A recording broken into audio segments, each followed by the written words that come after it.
जय हिंद दोस्तों। किसान किसान के बारे में बोलना और सुनना बहुत सारे लोगों को पसंद ही नहीं है।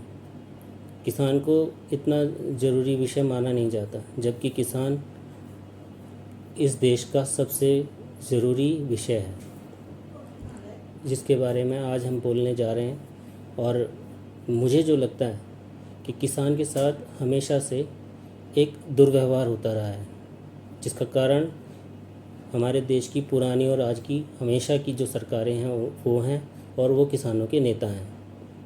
किसानों के नेता भी पूरे बराबर के हकदार हैं इस चीज़ के लिए। किसानों की इस दशा के लिए किसानों के नेता और सरकारें सभी पूरी तरह से जिम्मेदार हैं। किसानों का सिर्फ आर्थिक पतन ही नहीं, सामाजिक पतन भी डेली होता है। आप जानते होंगे सामाजिक पतन मैं किस तरह से कह रहा हूँ, मैं आगे आपको समझाऊंगा। और आर्थिक पतन तो मोस्टली आप जानते हैं, पर फिर भी मैं कोशिश करूँगा आज अपनी तरफ से इसे समझाने की। आर्थिक पतन इस तरह से होता है कि आप जैसे देखते हैं कि सरकारें जो भी कुछ किसानों के लिए करती हैं, वो मुद्रा योजना हुई, या उनके अकाउंट खोलने का हुआ, या उनके सम्मान निधि हो गया, या बिजली बिल कम करना या माफ़ करना, या लोन माफ़ करना या कम करना, ये ऐसी हज़ारों ऐसी जो सुविधाएं हैं जो सरकार की तरफ से गवर्नमेंट किसानों को दी जाती हैं। और इनका सरकार बड़े उच्च बहुत हाई लेवल पे इनका विज्ञापन देती है, इनका प्रमोशन करती है, और बहुत अच्छे तरीके से सारे में फैलाती है इस बात को कि हमने सरकार के लिए क्या क्या किया। वो यही सरकार नहीं, कोई भी सरकार हो, सारी सरकारें इसी तरह से करती हैं। उससे क्या होता है, उससे देश के किसानों का स्वाभिमान नीचे हो जाता है। क्यों? क्योंकि समाज में एक इस तरह का मैसेज चला जाता है जिसकी वजह से समाज सोचने लग जाता है कि किसान को इतनी सारी सुविधाएं दी जा रही हैं, जिससे कि उनका जो टैक्स का पैसा है वो किसानों पर लुटाया जा रहा है, और किसान उनके ऊपर बोझ हैं। क्योंकि सरकार सिर्फ यही तो बताती है कि उन्होंने किसानों के लिए क्या किया, उन्होंने उनके ऊपर कितना पैसा खर्च किया, लेकिन ये नहीं बताती कि किसानों ने सरकार के लिए या पूरे देश के लिए क्या किया, जो समझाना बहुत ज़रूरी है। वरना आज की जनरेशन इस तरह की हो चुकी है जो किसानों को अपने ऊपर पूरी तरह से बोझ मानने लगी है, जो हमें समझाना चाहिए। अब उसका सही विषय ये है, आप एक तरह से समझिए कि आपका कोई शोरूम है, आपका कोई प्रोडक्शन हाउस है, या प्रोडक्शन किसी तरह का पॉइंट है, आप किसी चीज़ की प्रोडक्शन करते हैं, और उसी के सामने आपके बिल्कुल शोरूम के जस्ट सामने कोई बंदा सुबह सुबह जो भी चीज़ आप प्रोडक्ट बनाते हैं उसी प्रोडक्ट को सुबह सुबह 2-3 घंटे फ्री में बांट के चला जाए, और फिर उसके बाद आपका धंधा चौपट हो जाए उससे, तो आपको कैसा लगेगा? ये बिल्कुल उसी तरह की कंडीशन है जो किसान के साथ हमेशा से होती आई है। किसान के प्रोडक्ट की जो भी रेट होगा वो किसान डिसाइड नहीं करता। प्रोडक्ट की वैल्यू, प्रोडक्ट पर आए खर्चे, प्रोडक्ट में यूज़ हुई लेबर, प्रोडक्ट में यूज़ हुए इंग्रेडिएंट, प्रोडक्ट में यूज़ हुई मशीनरी, और प्रोडक्ट को जो प्रोडक्शन कंपनी या जो ओनर बना रहा है उसके प्रॉफिट के साथ ये सारी चीज़ें कैलकुलेट करने के बाद उसकी कॉस्ट निकलती है। लेकिन किसान की गेहूं की या किसी भी चीज़ की प्रोडक्ट की कॉस्ट ऐसे नहीं निकलती। किसान के 100 रुपये को सीधा बोल दिया जाता है आपकी ये चीज़ 20 रुपये में सेल होगी, और किसान को वो सेल करनी पड़ती है। उसके भी बहुत सारे कारण हैं। सरकार एक एनवायरनमेंट, एक इकोसिस्टम इस तरह का क्रिएट करती है जिसकी वजह से किसान को अपनी चीज़ 20 रुपये में ही बेचनी पड़ती है। किसान, अब आप देखते होंगे कि हमारे पास क्या क्या होता है। कृषि मंत्री भी होते हैं, कृषि विभाग के बहुत सारे अधिकारी भी होते हैं, जिनका हमें लगता है कि वो लोग किसान के लिए होते हैं। नहीं, वो अपना 80% काम इस काम पे कर रहे होते हैं कि उन्हें एक डाटा इकट्ठा करना होता है कि साल में किस फसल का कितना नुकसान हुआ, किसकी कितनी डिमांड होगी, किसकी कितनी ज़रूरत होगी। उसके रेट को कंट्रोल करने के लिए हमें वो सामान बाहर से मंगवाना पड़ेगा या नहीं पड़ेगा, जिससे कि किसान को उसकी कीमत उतनी ही मिले जितनी उन्होंने डिसाइड की है। इसके लिए पूरी कोशिश की जाती है, एक प्रशासन को बिल्कुल तैयार किया जाता है, क्योंकि किसान जो चीज़ें पैदा करता है वो बेसिक चीज़ें होती हैं। गेहूं का कोई सब्स्टिट्यूट दुनिया में होता नहीं है।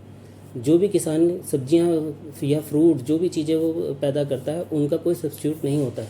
उनके अलावा कोई और चीज़ नहीं खाई या पी जा सकती है। इसलिए गवर्नमेंट को उन चीज़ों के रेट कंट्रोल करने पड़ते हैं। तो गवर्नमेंट किसी किसान को कोई सब्सिडी नहीं देती, गवर्नमेंट किसी के लिए कोई कुछ एहसान नहीं करती। किसान पे कोई ना तो समाज कोई एहसान कर रहा है, ना कोई गवर्नमेंट एहसान कर रही है। किसान अपनी चीज़ को 20 रुपये में बेचकर फिर मार्केट वैल्यू से अपनी ज़रूरतों की चीज़ों को 100 रुपये में ख़रीदता है। तो किसान का आर्थिक पतन इस वजह से होता है। तो किसान पर कोई एहसान सरकार नहीं कर रही है। अब दूसरी बात, जो उसका सामाजिक पतन होता है, किसान ऐसी छोटी छोटी समस्याओं से डेली परिचित होता है। किसान के बच्चे स्कूल में जाएंगे, जैसे ही उसके पेरेंट्स के बारे में उसकी टीचर को या उसके स्कूल के बच्चों को या औरों को पता चलता है कि ये बच्चा किसान का है, उसके साथ व्यवहार बदल जाता है, उसको देखने का नज़रिया बदल जाता है, उससे बात करने का नज़रिया बदल जाता है। किसान किसी अधिकारी के साथ मिलने जाए या किसान किसी ऑफिस में जाए तो किसान के साथ क्या व्यवहार, किस तरह का व्यवहार वो अधिकारी करता है, या वो सरकारी हॉस्पिटलों में किस तरह का व्यवहार होता है या क्या होता है, उसकी वेशभूषा को देखते ही या किसी भी तरह पता लग जाए कि ये बंदा किसान है, तो उसके साथ उसका व्यवहार बदल जाता है। वहाँ भी उसे असम्मान की पूरे अपमान का सामना करना पड़ता है। किसान ऐसे छोटे बड़े बहुत सारे अपमानों को डेली झेलता है, जिसे उसे पता ही नहीं है कि उसका अपमान होता है। किसान के रिश्तेदार खुद किसान से एक अलग तरह का व्यवहार करते हैं। किसान के घर में कोई रिश्तेदार आए तो वो ये देखता है कि उसका कितना सम्मान हुआ, और किसान किसी के घर में अगर रिश्तेदार बन के जाए तो फिर वो ये देखता है कि किसान ने हमारी क्या किसान परिवार ने हमारे साथ क्या मदद की, किस तरह से काम किया। किसान को कुछ अगर कुछ चीज़ें गिफ्ट की जाती हैं तो उसकी औकात देख के गिफ्ट की जाती हैं, और किसान से कुछ लिया जाता है तो किसान से ये कोशिश की जाती है कि इसने क्या दिया ये चेक किया जाए। किसान ऐसी छोटी बड़े अपमानों का जहर का घूंट डेली पीता है। और किसान सम्मान का सबसे ज़्यादा बड़ा अधिकारी है, लेकिन किसान को सम्मान अगर नहीं मिलता है तो वो सरकार या इस सरकारी इन किसान के नेताओं की वजह से नहीं मिलता। हमने सरकार के बारे में बहुत कुछ बातें की, हालांकि ये बहुत कुछ नहीं है। किसान के बारे में इतना बोला जा सकता है कि उसकी दर्द को शब्दों में बयान करना मेरे जैसे छोटे आदमी के बस में नहीं है। हम पूरे दिन भी बात करें तब भी किसान की सारे मुद्दों पे बात नहीं की जा सकती। ये छोटा सा मुद्दा जो मेरे दिमाग में आया था, मैंने इसके बारे में फिर भी बात की। लेकिन अभी एक छोटा सा मुद्दा ये बात ये भी है कि किसान के नेता क्या करते हैं। आपको लगता है कि जब आप नेता से बोलेंगे, वो जो हम नेता चुनते कैसे हैं? किसान अपना नेता चुनता है ऐसे, उसमें क्वालिटियाँ ये चेक करता है कि कोई थोड़ा सा बदतमीजी से बोले, उल्टा सुल्टा गवर्नमेंट को बोले, और भीड़ इकट्ठी कर सकता हो, या किसी अधिकारी के ऑफिस में घुस के उसे दुनिया भर की बातें सुना देता हो। इस तरह की क्वालिटियों के साथ हम अपना एक नेता चुन लेते हैं, बहुत ज़्यादा बोलने वाला, बस ये हमारी हिस्से में आती है, हम इसी से ही समझ लेते हैं ये हमारा नेता बन जाएगा। अब वो नेता क्या करता है? वो नेता सिर्फ भीड़ को इकट्ठी करता है, उसे इस्तेमाल करता है, और अपने किसी छोटे से स्वार्थ के लिए सारे किसानों के आंदोलनों को और बहुत बड़े बड़े आंदोलनों को ख़त्म कर देता है।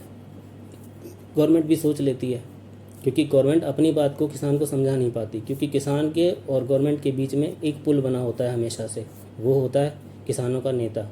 वो किसानों का नेता खुद नहीं चाहता कि किसानों की समझ में कोई बात आए, वो नहीं चाहता कि किसानों का कोई भी मुद्दा ख़त्म हो।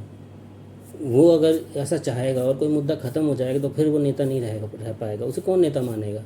अगर डायरेक्ट सरकार किसान के काम करेगी और किसान का ये करेगी तो फिर नेता कैसे रहेगा? तो इस बात का पूरा ख्याल रखता है वो नेता कि उसने क्या ऐसा कर देना है जिससे कि किसानों का वो लीडर तो बना रहे और किसानों का कोई काम पूरा ना हो।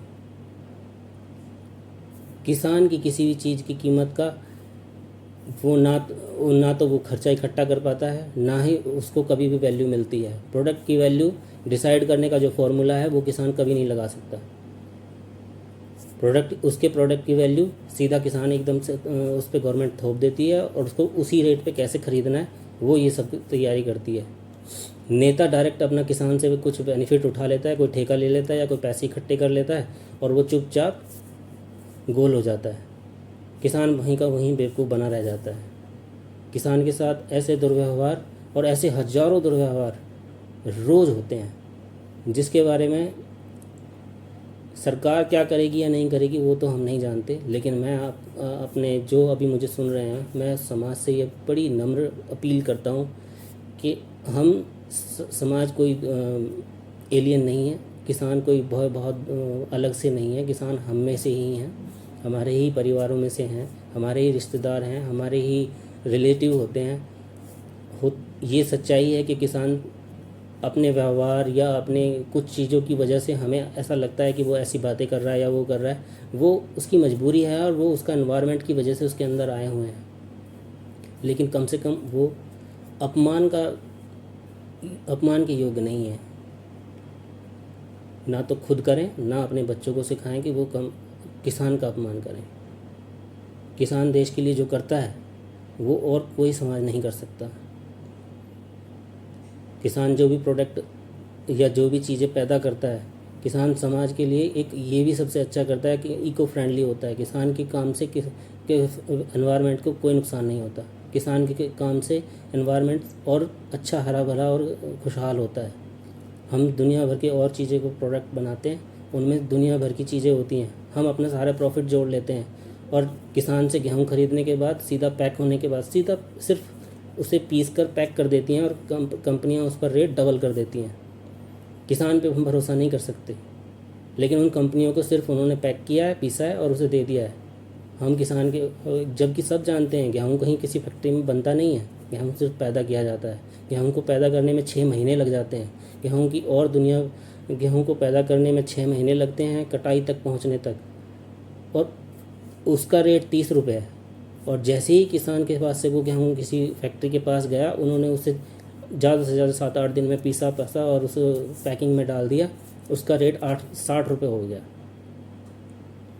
और आपने उस पर भरोसा कर लिया, लेकिन किसान पे आप भरोसा नहीं करोगे। ऐसी ही ऑयल है, ऑयल किसान ने पैदा किया, किसान उसका मेन जो प्रोडक्ट करने वाला है वो मेन किसान है, लेकिन किसान पर समाज का कोई भरोसा नहीं है।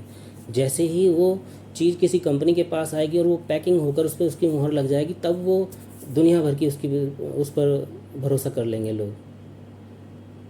जबकि वो फैक्ट्रियाँ अपने माल को झूठ बोलने वाले, मार्केटिंग करने वाले, उसमें तेल में कैसे क्या क्या मिक्स होना है वो मिक्सिंग करने वाले, मिलावट करने के लिए टेक्निक सीख के बाहर से अपने विदेशों में अपने वर्करों को पढ़ा के इस चीज़ के लिए तैयार करके लाती है कि हमने तेल में अपना मुनाफा बढ़ाने के लिए क्या क्या करना है, अपनी सेल बढ़ाने के लिए हमें क्या क्या करना है, और हम उन पे भरोसा करते हैं। लेकिन किसान पे हम भरोसा नहीं करते। किसान के आटे को देखते 4 बातें बोल देंगे, किसान के तेल को बोलते हम 4 बातें बोल देंगे।